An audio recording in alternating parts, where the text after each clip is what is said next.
Paz do Senhor. Amém. Amém? Vocês estão felizes? Sim. Glória a Deus. Vocês geram expectativas para o que Deus ele vai fazer hoje nessa noite. Amém? Eu queria te convidar a abrir a sua Bíblia. O livro de Efésios, capítulo 4. Todo mundo está me escutando? Sim? Efésios, capítulo 4.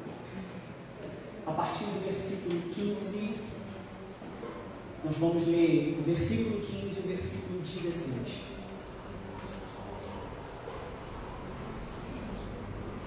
Amém?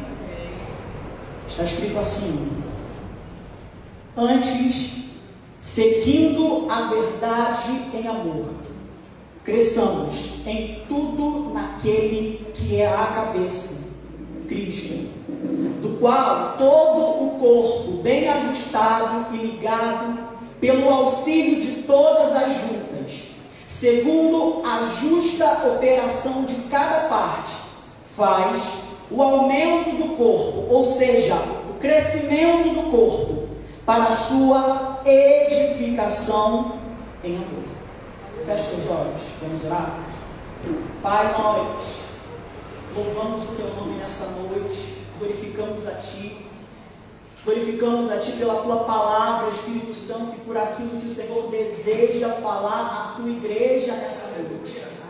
Pai, o Senhor, enquanto o louvor ministrava aqui, o Senhor me mostrava pessoas que entrou aqui nessa noite cansadas, mas não é um cansaço físico, Senhor, é um cansaço espiritual. E eu quero te pedir, Senhor, em nome de Jesus, que a Tua palavra venha nos atravessar nessa noite, que a Tua palavra venha nos confrontar nessa noite, que a Tua palavra venha entrar no nosso espírito e gerar uma revolução que somente a Tua palavra tem o poder de fazer em nós.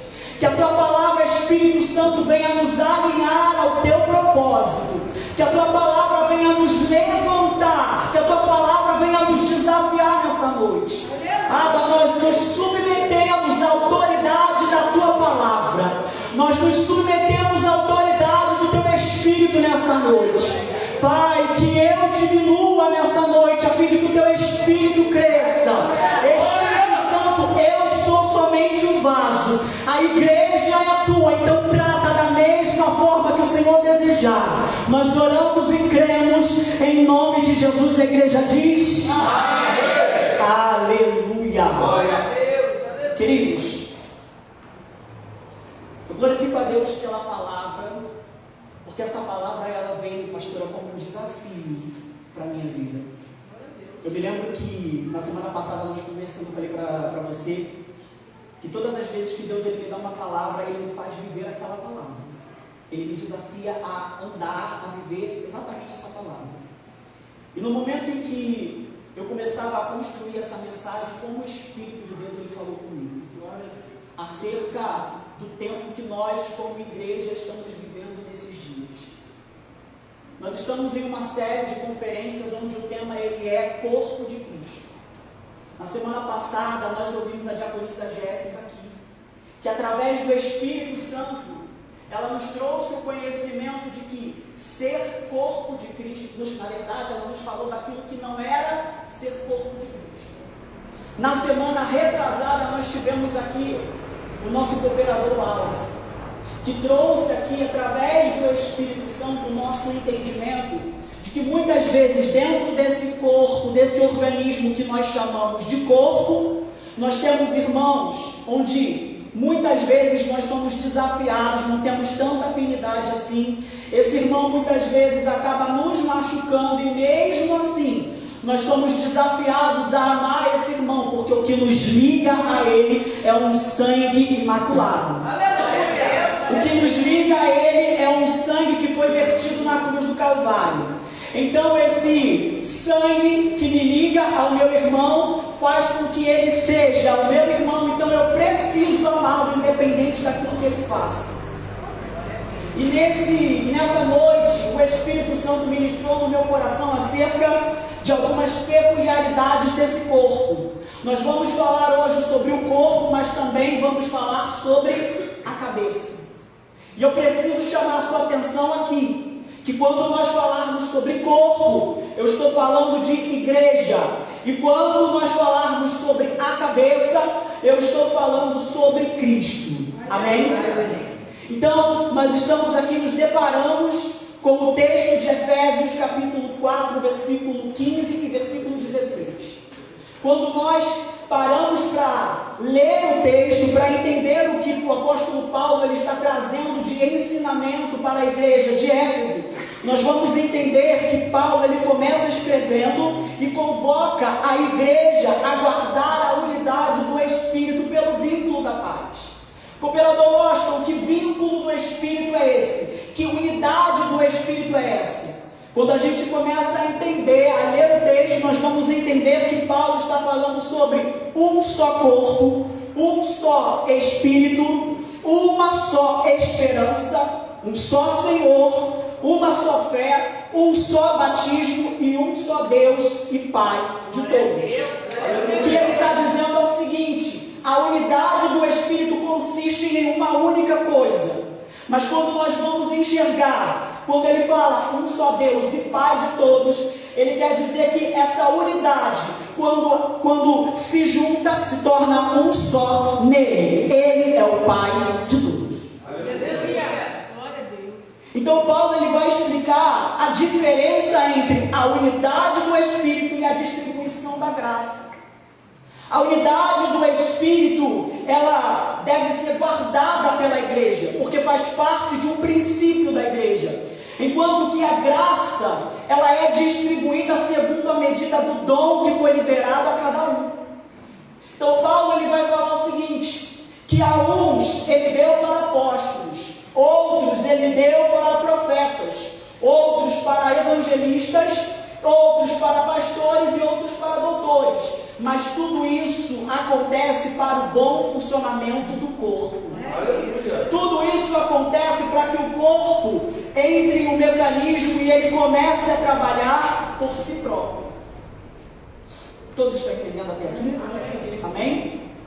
Mas para que isso? Por que isso acontece? Por que o apóstolo Paulo ele vai trazer esses princípios para mim e para você nessa noite? Ele faz isso para que nós entendamos que quando isso acontece dentro da igreja, há uma promoção, um aperfeiçoamento dos santos. Ele faz nós entendermos que através disso a obra do ministério ela é aperfeiçoada. Quando ele traz esse entendimento para mim e para você, ele traz o entendimento que quando isso acontece, a edificação do corpo de Cristo acontece. Eu quero chamar a sua atenção sobre edificação do corpo de Cristo. Todo mundo sabe que edificação significa construir algo. Mas nesse texto, nesse termo aqui, o apóstolo Paulo está dizendo sobre mecanismos para manter o corpo em sobrevivência. Ele está dizendo para mim e para você que para que o corpo ele se mantenha, o corpo precisa ter esses requisitos. Sem esses requisitos, o corpo ele não se mantém, o corpo morre. O que eu quero chamar a sua atenção é que Paulo está pedindo à igreja de Éfeso para olhar para dentro do corpo, para entender como funcionam os mecanismos de dentro do corpo de Cristo. Quantos estão entendendo isso? Aleluia.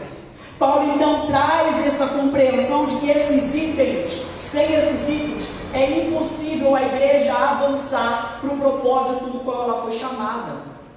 Se não houver esses princípios, a igreja perde o sentido do propósito que foi confiado a ela. Se não tiver esses princípios, se nós não conseguirmos entender que a unidade do corpo de Cristo consiste em todos esses requisitos, a igreja morre. Então, quantos estão entendendo isso? Mas qual é o objetivo disso tudo? Paulo traz essa consciência para que nós alcancemos uma única fé. Paulo traz esses princípios para que nós entendamos o conhecimento de Cristo. Paulo traz esse princípio para que nós alcancemos a estatura de varão perfeito. Paulo traz esse princípio para que nós alcancemos a medida completa do conhecimento Sem esses princípios, a igreja não permanece. Sem esses princípios, a igreja é destruída. Sem esses princípios, o corpo morre. O que eu acho mais interessante desse texto, que Paulo ele vai trazer um termo para definir a igreja de Éfeso. E se você for parar para analisar, a igreja ela tem entrado nesse termo. Qual termo, Washington? Meninos inconstantes. Paulo chama a igreja de Éfeso de meninos inconstantes. Mas, Washington, o que significa? O que é ser menino inconstante? Para que nós entendamos o significado dessa expressão, nós precisamos separar essas duas expressões, essas duas palavras. Menino significa criança.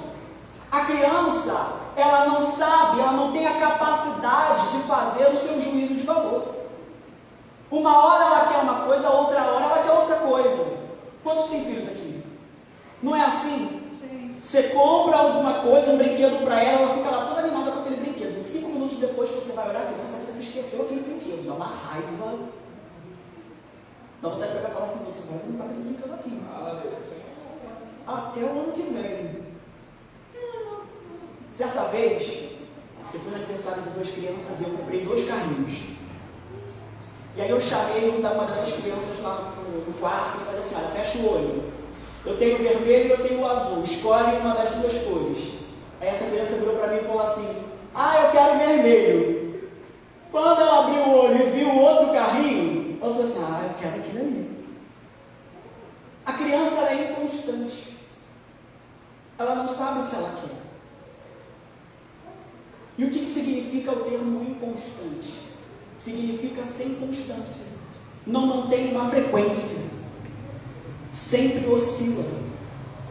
Paulo está dizendo aqui para mim e para você hoje, nessa noite, o seguinte: não sejam meninos inconstantes. Mantenham a constância em tudo aquilo que vocês disseram. É sim, sim e não, não. O que passa disso é do maligno. Todos estão entendendo? Amém. Glória a Deus. Talvez não seja essa a palavra que você entendeu nessa noite, mas essa noite é noite de conserto, é noite de alinhamento. Quantos estão entendendo isso? Então Paulo, ele vai trazer, ele vai chamar a atenção da igreja de Éfeso e vai chamar eles de meninos imaturos na fé. Meninos que são levados por qualquer vento de doutrina, que são seduzidos por qualquer ensinamento. Quantos já viram isso aqui? Ora está na igreja, está lá adorando ao Senhor, dá 5 minutos, tu vai ver aquela pessoa lá fora, servindo a outros deuses. Não tem os seus passos firmados nele, independente daquilo que aconteça. Essa semana eu conversei com um amigo, virei para ele e falei o seguinte: não sai da onde Deus te colocou, até que você receba um aval de Deus sobre aquilo, porque a queda pode ser muito grande. Você está entendendo? É verdade. O que Deus está dizendo para a gente é o seguinte: vocês precisam guardar todos esses princípios para que o corpo ele permaneça, para que o corpo ele sobreviva. Quando a gente vai se deparar com o versículo 15 e o versículo 16 que nós acabamos de ler, você vai entender que Paulo está dizendo que o corpo ele possui uma cabeça. O corpo possui uma cabeça. E quem é a cabeça? É Cristo. Então Paulo está dizendo o seguinte: se há expansão do corpo, só há expansão do corpo quando a igreja se relaciona com a verdade. Só há expansão do corpo quando a igreja tem uma relação com a verdade. Jesus vai dizer para mim e para você: conhecereis a verdade e a verdade vos libertará. O que Jesus está dizendo aqui é que não tem como eu falar de libertação sem ter uma relação com a palavra. Não tem como eu falar de libertação se eu não tiver um relacionamento com a palavra. Quando a gente pega essa palavra conhecer, no original, no grego, tem o mesmo sentido que relação sexual. O que Jesus está dizendo aqui é: você precisa ter uma relação íntima e profunda com a verdade. Só dessa forma você vai ser liberto. Só desse jeito você vai ser liberto. Se não for dessa forma, é balela. Quantos estão entendendo isso? Então Paulo está dizendo o seguinte: a igreja só vai crescer quando ela tiver uma relação com a verdade. Enquanto não houver uma relação com a verdade, a igreja vai continuar da forma em que está. A igreja não vai avançar. Não sou eu que estou dizendo, é a palavra. Aleluia. Paulo está admoestando a igreja e está dizendo o seguinte: que o comando vem da cabeça. Os estímulos, o controle vem da cabeça. A cabeça é a responsável por trazer o controle sobre todo o corpo. Ela é o responsável por disparar os estímulos para que o corpo ande, para que o corpo funcione. Mas o que eu quero que você entenda aqui, nessa noite, é que estar conectado com a cabeça não significa que a cabeça comanda o corpo. Como assim, Washington? Estar conectado com a cabeça não significa que a cabeça comanda o corpo. Mais para frente você vai entender o que eu quero dizer. Paulo está dizendo o seguinte: quando a igreja se relaciona com a verdade, todo o funcionamento do corpo se dá de maneira natural, promovendo o crescimento do próprio corpo. Quando a igreja se relaciona com a verdade, quando a igreja entende que a verdade é o elo que liga o corpo, é o elo que liga a cabeça ao corpo, aí vem o crescimento, aí vem a expansão. Se não houver isso, não tem crescimento, não tem expansão, não tem nada. O que eu preciso que você entenda aqui, nessa noite, é que o elo que traz os estímulos necessários para o crescimento da igreja, para o crescimento do corpo, é a verdade. A verdade é aquela que liga a cabeça ao corpo. Mas eu quero chamar a sua atenção para algo que está acontecendo na igreja. Quando eu falo igreja, eu não falo icona. Quando eu falo igreja, eu não falo Assembleia de Deus. Quando eu falo igreja, eu não falo batista. Eu falo igreja, a igreja do Senhor. O que acontece quando o corpo não recebe mais os estímulos da cabeça? O que acontece quando a igreja deixa de andar na verdade? Você sabia que existem igrejas que deixaram de andar na verdade? Vocês sabiam que existem igrejas que, por mais que estejam ligadas à cabeça, não tem mais os estímulos da cabeça porque deixaram a verdade? Sabe o que acontece quando esse fenômeno entra na igreja, chega na igreja?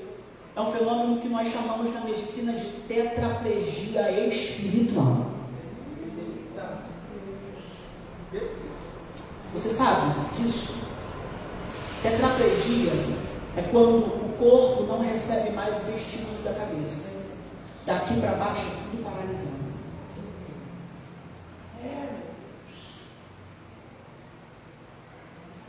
Tetraplegia espiritual. Existem igrejas funcionando sem o comando da cabeça. Fala. Existem igrejas funcionando sem o comando da cabeça. É verdade. Que Deus nos livre disso. Que Deus nos guarde desse diagnóstico espiritual.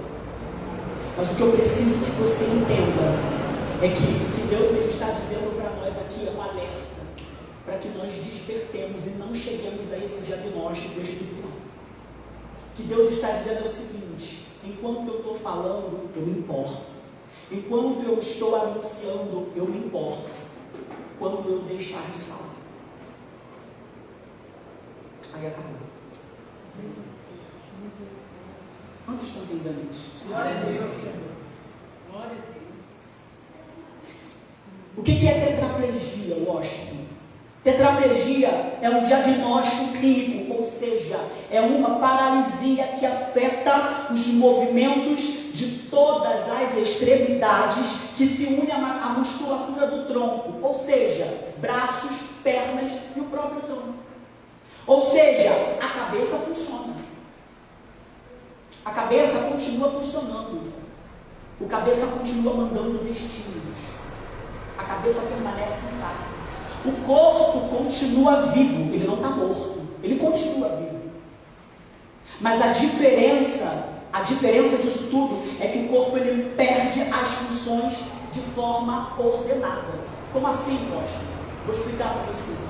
Quando a cabeça está ligada ao corpo e o elo disso é a verdade, é a palavra, os estímulos que a cabeça envia para o corpo, esses estímulos são de forma ordenada.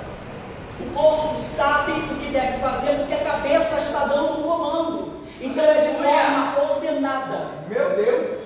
Agora, quando isso não acontece, quando não tem mais a verdade, quando acontece o diagnóstico de tetraplegia espiritual, o corpo ele até funciona através de espasmos. Você está entendendo isso? Através de espasmos. Washington, o que são espasmos? São movimentos involuntários e desordenados. Meu Deus! São movimentos involuntários, onde a cabeça não tem o controle, o domínio daquilo que o corpo está fazendo. Você está entendendo isso? Sim. O que o Espírito está dizendo à igreja hoje é o seguinte: nós precisamos fugir desse diagnóstico. O que o Espírito de Deus está nos alertando nessa noite é: nós precisamos fugir desse diagnóstico. Existem igrejas sim funcionando, mas existem igrejas que estão funcionando sim, sem o comando da cabeça, sem o comando da cabeça. Esse funcionamento não está de acordo com os estímulos da cabeça. Você já viu aquela igreja que tudo que é feito dá errado? Você conhece a igreja assim? Agora eu vou trazer para uma parte individual, você, porque você também é igreja. Você já viu aquela pessoa que é dessa forma? Tudo que ela faz, tudo que ela inicia, ela não termina.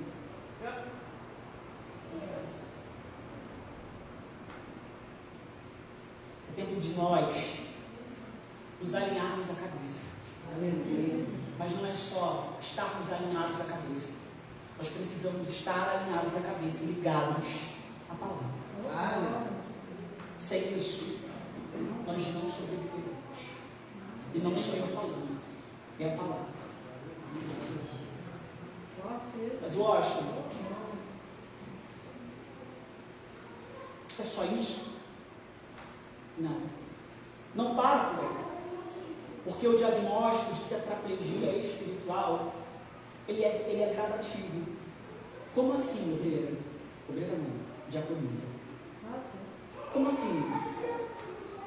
Entenda uma coisa: com o tempo, a falta de movimentação dos membros, com a falta de movimentação dos membros, acontece aquilo que nós chamamos de atrofia.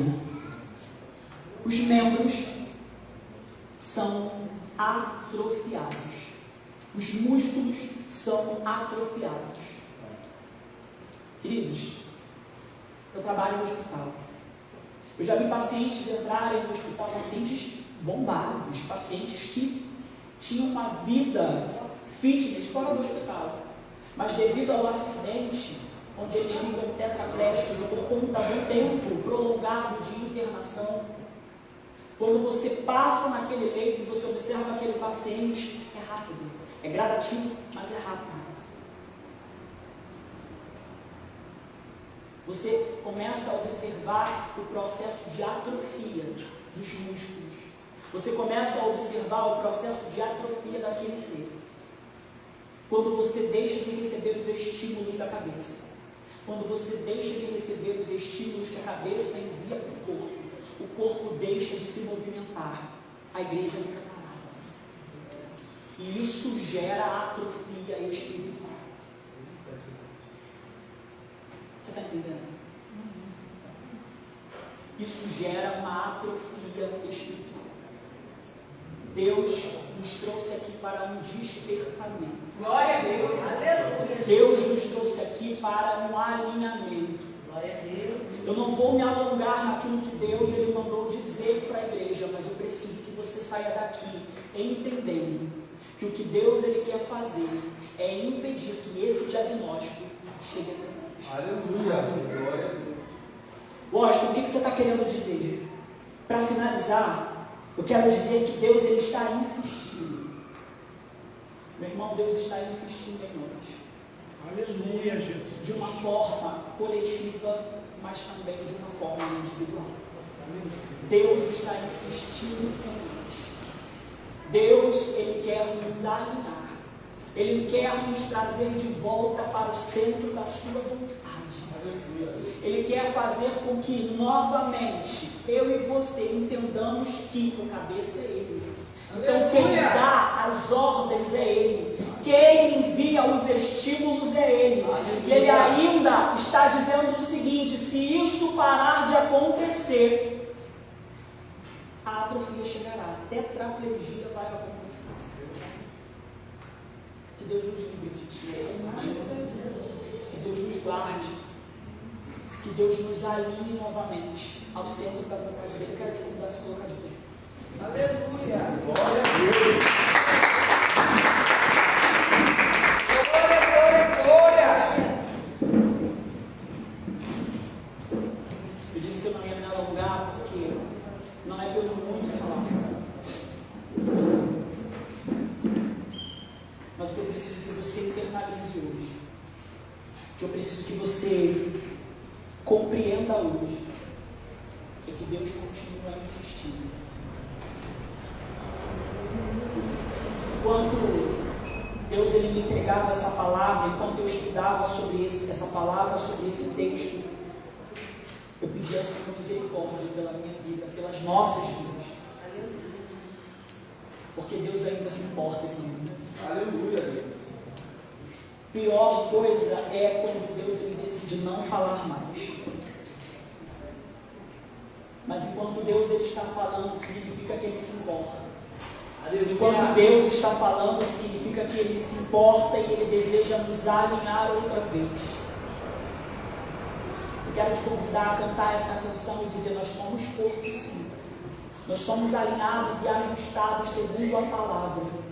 Nós somos corpo, sim. E nós vamos fazer, e nós vamos caminhar em direção àquilo que Deus ele tem para nós, segundo a palavra que Ele liberou sobre nós. Você entende dessa forma? Você crê nesse jeito? Aleluia! Eu quero te convidar a adorar o